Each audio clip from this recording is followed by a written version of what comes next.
আজকে বক্তা একজন হইলেই তার নামের আগে আল্লামা লাগে। দেখেন এখানে শুধু আনিসুর রহমানের নামের আগে মুফতি আছে, আর বাকি সবার নামের আগে আল্লামা, সবার নামের আগে আল্লামা। এই জন্য বাংলাদেশে আল্লামা তালাশ করলে এক দুইজন পাওয়া যাবে কিনা সন্দেহ, বাকি যাদের নামের আগে আল্লামা এসবগুলো খামাখা। আল্লামা ছিলেন আল্লামা আনোয়ার শাহ কাশ্মীরি রহমতুল্লাহ আলাইহি।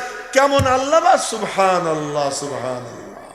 নিজে মুখে বলেন যে কোন কিতাব যদি আমি সরসরি নজরে এমনি ভাষা দেখি তাহলে 15 বছর মুখস্থ থাকে, আর যদি ভালো করে দেখি তো জীবন চুক্তি, গ্যারান্টি, আর ভুলবো না। হলো আল্লামা, হলো আল্লামা। কাদিয়ানি এক পাশে, ওলামা একরাম আর এক পাশে, বুড়া পিছনে বসা। আনোয়ার শাহ কাশ্মীরি অসুস্থ, লম্বা ঘটনা, লম্বা করে বলতেছি না, সংক্ষেপে বলতেছি। আল্লামা কাকে বলে? তো এক কাদিয়ানি সে কিতাবের থেকে পড়তেছে কি, আপনারা কাদিয়ানি ইস্যু আনছেন, ওই কাদিয়ানি কথা বলতেছি, কিতাবের থেকে পড়তেছে। ইমাম গাজালি বলছে খতমে নবুয়তের হাদিস জয়ীফ। খতমে নবুয়তের হাদিস কি জয়ীফ? সব মাওলানা হা করে রয়েছে, বলে ইমাম গাজালি কইছে এমন কথা। পিছন থেকে ওই বুড়া কইতেছে উসনে ঝুট কাহা, ও মিথ্যা বলছে। বিচারক খ্রিস্টান, সে বলতেছে ও তো কিতাব দেখে বলতেছে। কিতাব আপনি আপনার হাতে নেন, উর্দুতে বলতেছে, কিতাব আপনার হাতে নেন। কিতাব হাতে নিচ্ছে, কত নম্বর পৃষ্ঠা খোলেন, কত নম্বর পৃষ্ঠা খুলছে, কত নম্বর লাইনে হাত দেন, আঙ্গুল রাখেন, অত নম্বর লাইনে আঙ্গুল রাখছে। বুড়া ওখান থেকে বলে আমি পড়ি, আপনি শোনেন। এবার উনি পড়ে আর বিচারপতি শোনে। এখন দেখে লেখা ইমাম গাজালি বলছেন যে খতমে নবুয়তের হাদিসকে যারা জয়ীফ বলে তারা জয়ীফ, তারা জয়ীফ। এখন বিচারপতি বলে কি, হযরত আপনি পিছনে কেন, সামনে আসেন, সামনে আসেন। এবার উনি হাঁটা দিছেন। আমাদের ছাত্রদের স্বভাব হলো এই যে এখান দিয়ে উঠতে সময় দুজন ধরবে যে হুজুর তো বুড়া মানুষ, পড়ে যাবে। তো উনি তো আসলেই বুড়া। উনি যখন হাঁটা দিয়েছেন দুই পাশ থেকে দুইজন ধরছে। উনি বললেন ছোড়ো মুঝে, ছাড়ো আমাকে। ওরা শত্রুরা বলবে কি খতমে নবুয়তের উকিল দুর্বল। না, আমি দুর্বল না, মানে ছেড়ে দাও। ছেড়ে দিছে। বীর দর্পে হাইটা সামনে গেছে, গিয়া বললেন, বিচারপতি বলতেছে হুজুর আপনি বলেন। উনি বললেন আমি যতক্ষণ বলবো অতক্ষণ কেউ কোনো কথা বলবে না। বিচারপতি বলল খবরদার, উনি যতক্ষণ বলবে কেউ কোনো কথা বলবে না। উনি যখন ভূমিকা দেওয়া শুরু করছেন, কাদিয়ানির এক মৌলবী কয় কি দলিল দিয়ে কথা কন। উনি বললেন এই বেটা, এটা আমার ভূমিকা, ভূমিকা যার যার নিজের হয়। যখন কথা বলা শুরু করব, দলিল দেওয়া শুরু করব, কিতাব রাখার জায়গা পাবি না। দারুল উলুম দেওবন্দে শাইখুল ইসলাম হুসাইন আহমদ মাদানির মতো ব্যক্তি, হযরত কাসেম নানতুবি রহমতুল্লাহের মতো ব্যক্তি, এমন ইলমওয়ালা। আমি কিন্তু কথা শুরু করে দিছি, এই আপনারা কেন এখানে ফাঁক রেখে ওখানে বসে রয়েছে? আসেন এদিক, চলে আসেন, আসেন এদিকে আসেন, মজলিস সুন্দর করেন। এমন ইলমওয়ালা যে হযরত ইয়াকুব নানতুবি রহমতুল্লাহ আলাইহি এক নাম নিয়ে ফেললাম, বলেন না আলহামদুলিল্লাহ। মজ্জুব টাইপের লোক ছিলেন। এই ভুলি আমি একটু কমাই দেব, মজ্জুব টাইপের লোক ছিলেন। কেমন মজ্জুবের মজ্জুব? ওই যে ওই দিকের ছোট ছোট সোনামণিরা, তোরা কাছে আয়, ফাঁক বন্ধ কর, আয়। আমি তো তোদেরকেও ডাক দিছি, সোনামণিও তো কইছি, আয় এদিকে। ইয়াকুব নানতুবি রহমতুল্লাহ আলাইহি তাজা কাহি দাসে তনগর দাগ হায় সিনারা, তাজা খাহি দাসে তনগর দাগ হায় সিনারা, গাহে গাহে বাজে খানি কিসায়ে পারিনারাম। ইনাদের কথা স্মরণ করলে আল্লাহ পাক রব্বুল আলামিন ইমানের মধ্যে নূর পয়দা করে নেয়। সুবহানাল্লাহ, একটু ভালো করে কোন, মোরা মোরা সুবহানাল্লাহ কোন। আমারও একজন ভালো করে বলাইছিল, আমার মনে পড়ে গেছে। মালিবাগ মাদ্রাসায় যখন পড়তাম, তো মালিবাগ মাদ্রাসার মসজিদের নিচতলায় বয়ান করতে আসছিলেন, সফরে আসছিলেন পাকিস্তানের মৌলানা আবদুল্লাহ দরখাস্তি রহমতুল্লাহ আলাই। নাম শুনছেন না? মৌলানা আবদুল্লাহ দরখাস্তি, ওনার ছেলে ফেদাউর রহমান দরখাস্তি মাঝে মাঝে আসেন। মৌলানা আবদুল্লাহ দরখাস্তি রহমতুল্লাহ আলাই হাফেজে হাদিস ছিলেন, সিহাসিত্বের সব কিতাব মুখস্থ ছিল।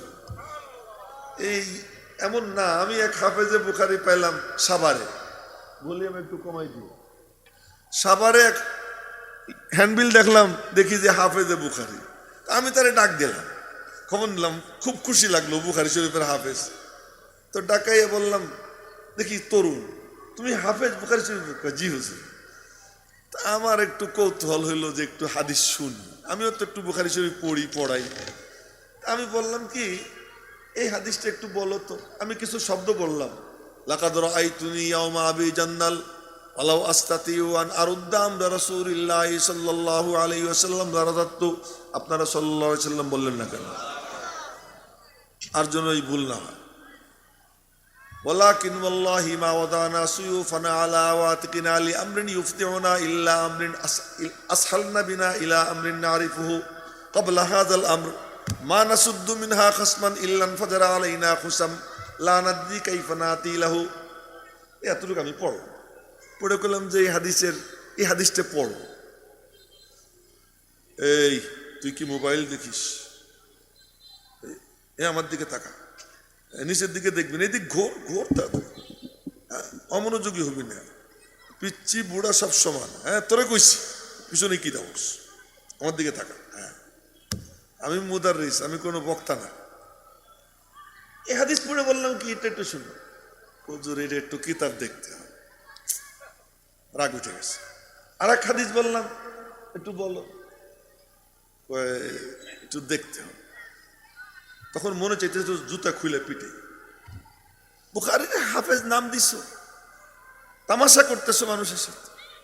হাফেজে বুখারী ছিলেন, হাফেজে হাদিস ছিলেন মৌলানা আবদুল্লাহ দরখাস্তি রহমতুল্লাহ আলাইহি। তো উনি মালিবাগ জামিয়ার কাজী মুতাসিমুল্লাহ সাহেব হুজুর রহমতুল্লাহ আলাইহির সাথে খুব গভীর সম্পর্ক ছিল। তো উনার দাওয়াতে উনি আসছেন, উনি বয়ান করতেছেন। তা আমি আবার খুব মনোযোগী শ্রোতা, আমি কারো কথা শুনলে তার দিকে তাকাই থেকে মনোযোগ দিয়ে শুনি, ছাত্র জামানার থেকে এখনো বয়ান যখন শুনি মনোযোগ দিয়ে শুনি। তো বয়ান শুনতেছিলাম, এক পর্যায়ে উনি বললেন, সব কাহো সুবহানাল্লাহ। আমরা বলছি সুবহানাল্লাহ, ফের কাহো সুবহানাল্লাহ। আবার বলো, আবার বলছি। এরপরে কই কি, জোর সে কাহো। তখন আমি মনে মনে বললাম যে বুড়া জোরে কয় কেন, বারে বারে বলায় কেন? তখন বুঝিনি, এখনো খুব একটা বুঝি তা না, মনে হয় যেন একটু একটু বুঝি, মনে হয় একটু একটু বুঝতে শিখছি। কি সেটা? সুবহানাল্লাহ একবার বললে 10 নেকি হয়। কোরআন শরীফের আয়াত চিন্তা করে বললে 90 নেকি হয়। বলে ফেলেন সুবহানাল্লাহ, কি সমস্যা? ফিরআউনের নাম যদি কেউ ভক্তি নিয়ে নেয়, ইমান থাকবে। কিন্তু যদি এই আয়াত পড়ে, 3 শুয়োরের নাম একসাথে আসছে কোরআন শরীফে। কয় শুয়োর? ইলা ফিরআউনা ওয়া হামানা ওয়া কারুন ফাকালু সাহিরুন কাযাব। আসেনি আয়াত কোরআন শরীফে? আচ্ছা, এখন বলেন, এটা যদি কেউ নামাজে পড়ে, ফিরআউনের নামেও 5 অক্ষর, হামানের নামেও 5 অক্ষর, কারুনের নামেও 5 অক্ষর, নামাজের মধ্যে তেলাওয়াত করলে আমল নামায় 1500 নেকি হবে। এই ফিরআউন হামান কারুনের নাম দিয়ে কেন? কোরআন শরীফের আয়াত। তো সেখানে সুবহানাল্লাহর মধ্যে 9 অক্ষর। কেউ যখন সুবহানাল্লাহ বলবে, কোরআন শরীফের আয়াত চিন্তা করে আল্লাহ পাক আমল নামায় 90 নেকি দান করে দিবে। বলেন, জোরে সোরে বলেন সুবহানাল্লাহ। আচ্ছা, কি বলতে গিয়ে কি বলে ফেলতেছি দেখেন। আর যদি কেউ এই চিন্তা করে বলে, وقالت اليهود عزير ابن الله وقالت النصارى المسيح ابن الله وقالوا إن الله ثالث ثلاثة। আমি আমার পকেট থেকে বলতেছি না, কোরআন শরীফের আয়াত বলতেছি। হ্যাঁ, ওই যে এরা ফাঁক দিয়ে বসে রয়েছে, কইছি গায়ে গায়ে মিশে বসতে, বারবার কেন বলতে হবে? ওই যে ওখানে একজন বুড়া, একজন পা লম্বা করে দিয়ে বসা, এরকম বসেন না, কাছে চলে আসেন, গায়ে গায়ে মিশে বসেন। ওখান থেকে ওঠেন, আপনারা উঠে সামনে চলে আসেন। জি, সামনে আসেন, মনে কষ্ট নিয়েন না। এটাই আদব। আদব বড় জিনিস। আদব ঠিক থাকবে। যাদের কোমরে ব্যথা নেই তারা চেয়ার থেকে নেমে যান, নেমে প্যান্ডেলে বসে। এই প্যান্ডেলের মধ্যে খায়ের বরকত, আম জনতার সঙ্গে মিশতে হয়, এর মধ্যে আল্লাহ তাআলা বরকত রাখছেন। তো বলতেছিলাম যে ইহুদিরা বলে আল্লাহ দুর্বল হয়ে গেছেন, তার সহযোগী দরকার, তো উজায়েরকে আল্লাহর ছেলে বানাই দিলাম। খ্রিস্টানরা বলে যে আল্লাহ পাকের হাত পা টিপা দরকার, বুড়া হয়ে গেছে, এজন্য মারিয়ামরে আল্লাহর বউ বানাই দিলাম, নাউজুবিল্লাহ আস্তাগফিরুল্লাহ। ঈসাকে আল্লাহর ছেলে বানাই দিলাম। উম্মতে মুহাম্মাদি যখন এই জল্পনা কল্পনা করে, ওরা বলে ইহুদিরা এই, খ্রিস্টানরা বলে এই, আর আমরা কি বলি আল্লাহ তুমি জানো? বলে কি? লাইসা কামিসলিহি শাই, আল্লাহর মতো কোনো কিছু নাই। লা শিবহা ওয়ালা মিসলা ওয়ালা কুফুয়ালি মাওলা, লা শিবহা ওয়ালা মিসলা ওয়ালা কুফুয়ালি মাওলা, লা বিলদা ওয়ালা ওয়ালিদালা আম্মা ওয়া খালা। আমার আল্লাহর মতো কোনো কিছু নাই।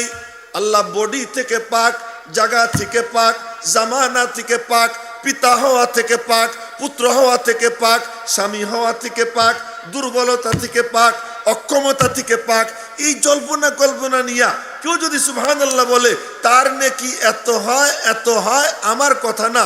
নবীজি বলেন আসমান জমিনের মাঝের ফাঁকা জায়গার অর্ধেকটা ওই এক সুবহানাল্লাহর নেকি দিয়ে ভইরা যায়। আর একটা সুসংবাদ দিব কিনা? দিব। যে সুবহানাল্লাহ বলে আল্লাহ তার সাথে কথা বলে। আল্লাহ কথা বলে কেমনে? কেউ যখন বলে সুবহানাল্লাহ, তো আল্লাহ পাক বলেন সাব্বাহতানি, তুই আমারে পবিত্র বললি, সাব্বাহতুকা, চল আমিও তোকে পবিত্র বানিয়ে দিলাম। তো এর থেকে বড় সৌভাগ্য আর আছে নাকি? হ্যাঁ, আমি একবার সুবহানাল্লাহ বলবো, আল্লাহ আমার সাথে কি করবে? কথা বলবে। এর থেকে বড় সুসংবাদ আছে, দিব। নবীজি বলেন কামা তাহইয়াউনা তামুতুন ওয়া কামা তামুতুনা তুবাসুন, জীবন যেমন মরণ তেমন, মরণ যেমন হাসর তেমন। জীবন চলবে সুবহানাল্লাহর উপর, জীবন চলবে আলহামদুলিল্লাহর উপর, জীবন চলবে আল্লাহু আকবারের উপর, জীবন চলবে মালিকের কদমে সিজদা দেওয়ার উপর, জীবন চলবে রব্বানা যালামনার উপর, জীবন চলবে রব্বিরহামহুমার উপর। এর উপর যার জীবন চলবে, নামাজে দাঁড়াইয়ে বলবে সুবহানাক আল্লাহুম্মা, রুকুতে গিয়ে বলবে সুবহানা রাব্বিয়াল আযীম, সিজদায় গিয়ে বলবে সুবহানা রাব্বিয়াল আলা। এর উপরে যার জীবন চলবে, বলে মরণের সময় টেনশন করতে হবে না, আল্লাহ পাক তার জুবান দিয়ে আল্লাহর নাম বের করে দিবেন। তো নাম যদি আল্লাহর বের হয়ে যায় তো জান্নাতে যাবে না, জান্নাত দেখতে দেখতে মরবে। কি করবে? জান্নাত দেখতে দেখতে মরবে। তো কার মনে চায় মরণের সময় জুবান দিয়ে আল্লাহ বের হোক? মনে চায়? যদি মনে চায় তো তসবির আমল করবো তো ইনশাআল্লাহ। এখন ফাঁকে একটা ছোট্ট গিফট দিয়ে দেয়। গিফট কি? গিফট যে 3 তসবির হিকমত কি? সুবহানাল্লাহ বললে পাক হয়, বলেন। আলহামদুলিল্লাহ বললে ধনী হয়। আল্লাহু আকবার বললে আরশে আজিমে গিয়া মালিকের সঙ্গে মিশে যায়। আর কি চাই? সুবহানাল্লাহ বললে পাক হয় কেমনে? সহিহ হাদিস। কেউ যদি সুবহানাল্লাহি ওয়া বিহামদিহি, হুজুর আজকে একটু গরম ওয়াজ করবে, আর আইসে কি তসবির ওয়াজ শুরু করে দিছে না। ये शरीयत ये तरीक़त दिन बचाने के लिए, সব কিছুর মাকসাদ মালিকের সঙ্গে সম্পর্ক জোড়া। আমার দরকার হলো আল্লাহর সাথে জোড়া, আর কিচ্ছু না, আর কিচ্ছু না। পরে বলতেছি, আসল কথা তো বলা হয় নাই। পরে যদি আল্লাহ তৌফিক দেয়, বেশি লম্বা সময় বলতে পারবো না, শরীর টরীরও ভালো না। আর যা ওয়াজ হয়ে গেছে এরপরে আমার ওয়াজের কোনো দরকারও নেই, এবং আমি বুঝতেছি। তো বলতেছিলাম কি, তোমার মুখ কালা কেন? তোমার মুখ কালা থাকে জান্নাতের বাগানে বসে কারো। এটা কি জান্নাতের বাগান না? জান্নাতের বাগানে বসে কারো মুখ কালা থাকে? আচ্ছা, ও আমরা দুজন বসা, আমরা দুজন কালা, উনিও কালা, এই জন্য মনে হয় স্টেজে দেখতে একটু খারাপ লাগতেছে না? বেলালও তো কালা ছিল না? বেলালও কি ছিল? কালা ছিল। হযরত জাহের রাদিয়াল্লাহু তাআলা আনহু কালা ছিল, উসামাও কি কালা ছিল। কিন্তু এই তিনও কালার সাথে নবীজির যে খাতির ছিল, সুবহানাল্লাহ। বেলাল কালার, কথা কোন দিক থেকে কোন দিক চলে যায়, কি করি বেলালের সাথে কেমন সম্পর্ক ছিল নবীজির, আল্লাহ আল্লাহ। বেলালের সাথে সম্পর্ক এমন ছিল যে নবীজি একটু ঘুমাই রইছেন ফজরের সুন্নত পড়া, বেলাল অস্থির, ঘর থেকে বাইরে না কেন, জামাতে টাইম হয়ে গেছে। আবু বকর ওমর মনে মনে বলতেছেন কি, নবীজি ঘুমাই রইছেন, নবীজির কলব তো আর ঘুমায় না, চোখ না ঘুমায়, তা ঘুমাই রইছেন। আল্লাহ পাকের সাথে হয়তো কোনো কাণ্ড কারবার চলতেছে, চলুক, দরকার পড়ে আল্লাহ নামাজের টাইম পিছিয়ে দিবে, দরকার পড়ে আল্লাহ তাআলা সূর্য উঠানো মুলতবি রাখিয়ে দেবে, সমস্যা কি, নবীজি ঘুমায়, ঘুমাক। বেলাল তার ওইসব গবেষণা না, সে পায়চারি করে, হাঁটে, দরজার কাছে যায় আবার ফিরে আসে, দরজার কাছে যায় আবার ফিরে আসে। এক পর্যায়ে বলে উঠছে, আসসালাতু খায়রুম মিনান নাওম, আসসালাতু খায়রুম মিনান নাওম। নবীজি উঠছে, উঠে, এ বেলাল, জি ইয়া রাসূলুল্লাহ, তোর এই কথা কে শিখিয়ে দিল? আল্লাহ মাথায় ঢাইলে দিছে। জোরে কর না আল্লাহু আকবার। আল্লাহ পাক মাথা ঢেলে দিছে। আগামীকালকের থেকে ফজরের নামাজে এই আল্লাহু আকবার বলার আগে আসসালাতু খায়রুম মিনান নাওম কোষ, এই দুইটা বইলা তারপরে আজান শেষ করবি, হাইয়া আলাল ফালার পরে এটা বলবি। বেলাল নবীজির ঘুম থেকে ডাক দেয়, এক হাদিস শুনে, আর এক হাদিস শুনে, এটা বুখারী শরীফের হাদিস। নবীজি গাছের সালিশ বৈঠকে এ কেউ নড়েন না, ওই নড়েন না, বাদাম বুদাম খাইস না তোরা, এ আমার দিকে চাইয়ে থাকতে হবে সবাই, হ্যাঁ আচ্ছা। নবীজি গাছের সালিশ বৈঠকে কোথাও একটু ঝগড়া লাগছে, ঝগড়া মিটাইতে, আর ঝগড়া মিটাইতে যাওয়া হযরত আব্দুল্লাহ ইবনে আব্বাস, উনি খানায় কাবা মসজিদে হারামে ইতিকাফ করতেছিলেন। এই সময় একজন আইসে ওনাকে বলে কি, অমুক খানায় গন্ডগোল লাগছে, একটু মিটাইতে হবে। উনি ইতিকাফ থেকে রওনা দিছেন, যখন রওনা দিছেন তো সবাই বলতেছে, হুজুর আপনি তো ইতিকাফে। আমি ভালো করে জানি আমি ইতিকাফে, আমি জানি আমি ইতিকাফ, কিন্তু আমি যে কাজে যাইতেছি এমন হাজারো ইতিকাফ থেকে উত্তম কামে যাইতেছি, মানুষের মধ্যে মীমাংসার জন্য যাইতেছি। তো নবীজি ওই বৈঠকে গেছেন, তো সালিশ মীমাংসার বৈঠক লম্বা হয়েছে, নামাজের টাইম হয়ে গেছে, বেলাল আজান দিছে, আজান দিয়ে তাকাই রয়েছে উত্তর দিকে, নবীজি তো এখনো আসতেছেন না, আসতেছেন না। তো নবীজির পরে কার অবস্থান এটা সব সাহাবীরা জানত, বেলালও জানত। বেলালকে কি, আবু বকর যান নামাজ পড়ান, যান নামাজ পড়ান। আবু বকরকে কি, নবীজি আসুক পরে নামাজ হবে, তুই চুপ কর, তো চলে গেছে। কিন্তু নবীজি আসতেছেন না, আসতেছেন না। এক পর্যায়ে বেলাল আবু বকরের ধাক্কা দিয়ে নবীজির মেহরাব করে বসে দিছে, পৌঁছে দিয়ে একামত দিয়ে দিছে। একামত যখন দিয়ে দিছে, এখন আবু বকর কি করবে, মুসল্লিরা দাঁড়াই গেছে, দাঁড়াই গেছে। আবু বকর ইমামত শুরু করে দিচ্ছেন, ইমামত তো শুরু, নবীজিও এসে গেছে। আর নবীজি আসলে কেমন হইতো, সুবহানাল্লাহ। আমি একবার উত্তরবঙ্গ সফর করে ময়মনসিংহ আসছে, মুক্তাগাছা, আবার মাহফিল হলো কিশোরগঞ্জ। তা আমি বললাম যে তোমরা আমার মাগরিবের পরেই দিয়ে দাও, না দিলে কিন্তু আমি চলে যাব। তো কয় যে হুজুর আপনি বয়ান করে গেলে তো ওখানে আর ভালো ভালো বেশি বক্তা ছিল না, আজকে তো অনেক ভালো ভালো বক্তা ছিল, তা আপনি চলে গেলে পরে মাহফিলটা ভেঙে যাবে। আমি কই বাঙ্গা না বাঙ্গা বুঝি না, আমার কিশোরগঞ্জ যাইতে হবে, দিলে দাও, নাহলে আমি চলে যাব।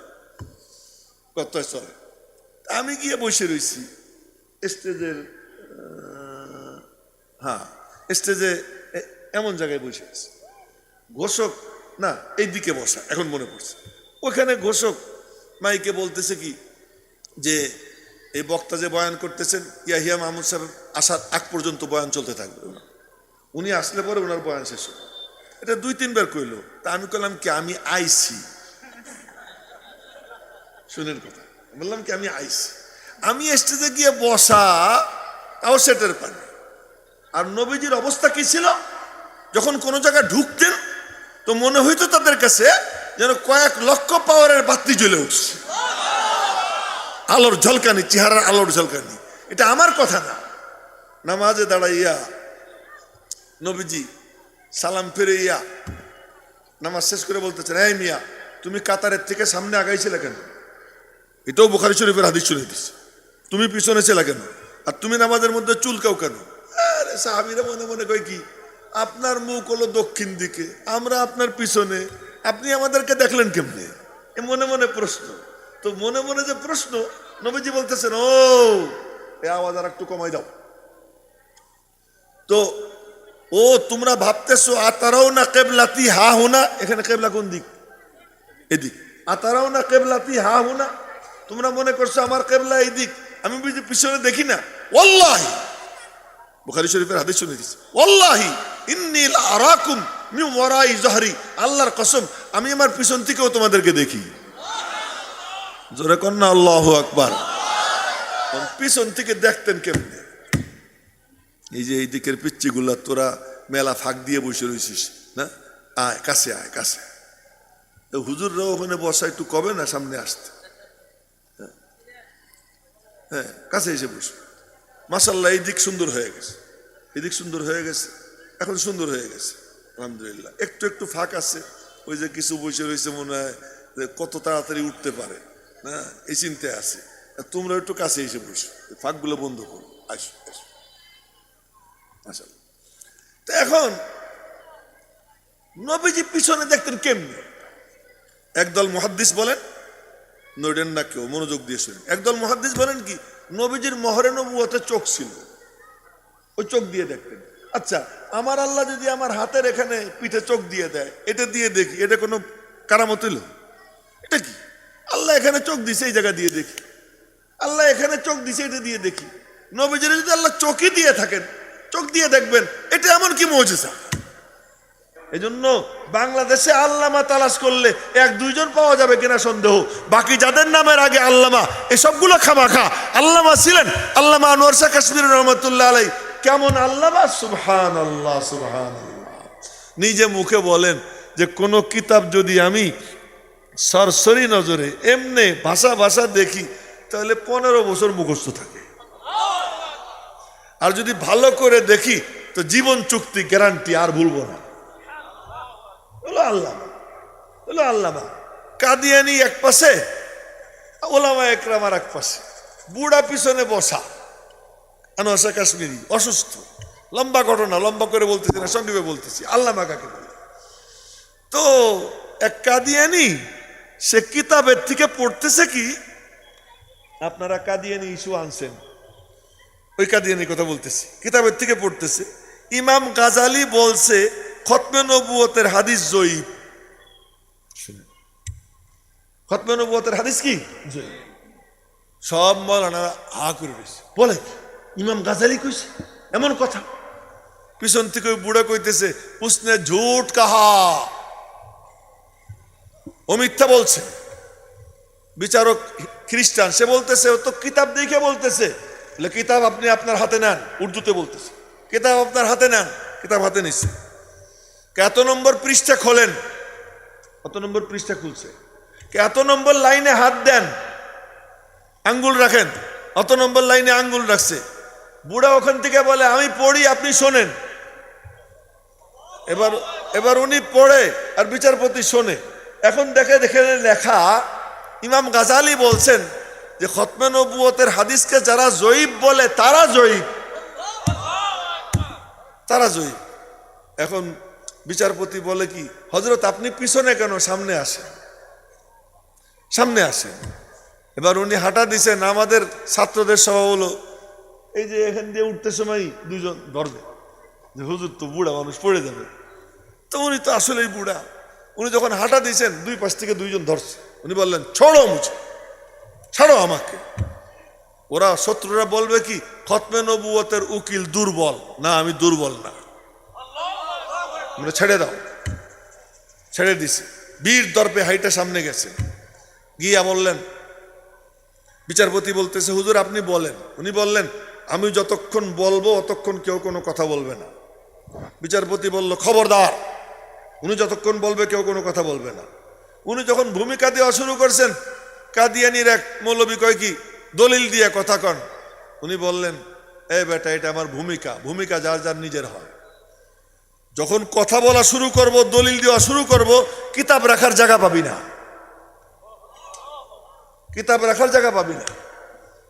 এরপরে উনি ভাষণ দেওয়া শুরু করছেন, 5 ঘন্টা ভাষণ দিচ্ছেন। 5 ঘন্টায় কিতাবের রেফারেন্স দিচ্ছেন, কিতাবের নাম বলতেছেন, পৃষ্ঠা বলতেছেন, আর হাদিসের নম্বর বইলা বইলা এইভাবে যখন বলা শুরু করছেন, কিতাব আনতে আনতে ওই টেবিল ভরে গেছে, কিতাব রাখার আর জায়গা নেই, কিতাব রাখার জায়গা নেই। বিচারপতি সে সব কিছু বাদ দিয়ে কলম এখানে নিয়ে হা করে চেয়ে রয়েছে। খ্রিস্টান বিচারপতি এক পর্যায়ে ওনার বক্তব্য শেষে বিচারপতি খ্রিস্টান মন্তব্য করতেছে, जब तक अनवर शाह जैसा आलिम जिंदा है खत्म नबूवत का कोई कुछ भी बिगाड़ नहीं सकेगा। যে যতদিন পর্যন্ত আনোয়ার শাহ কাশ্মীরের মতো আলেম জিন্দা আছে, ও ভাইও নিজেরা প্রস্তুত করো, হিফাজতে দ্বীনের জন্য আলেম দরকার। ডিগ্রি এটা আলেম না, আলেম ওই রকম পুখতা আলেম যার কাছে কি সরমায়া থাকবে, পুঁজি থাকবে। পুঁজিওয়ালা আলেম আছে কোথায়? শুধু আওয়াজ করে, শুধু চিৎকার দেয়, হুঙ্কার দেয়। তাই মাঝে মাঝে বলি, সুর আছে নূর নাই, হুঙ্কার আছে পাওয়ার নাই। মনে থাকবে তো কথা কি কইলাম? সুর আছে নূর নাই, হুঙ্কার আছে পাওয়ার নাই। হুঙ্কার দেয় কিন্তু কি নাই, পাওয়ার নাই। সুর আছে নূর নাই। মজলিস যেমন ছিল তেমনই থেকে যায়। ওই দোকানে দোকানে গান শুনতো, গান বাদ দিয়ে সুর শুনে, রুচিতে একটু ভালো সুর শুনে, কিন্তু ওই রকম পাওয়ারওয়ালা আলেম হওয়া দরকার।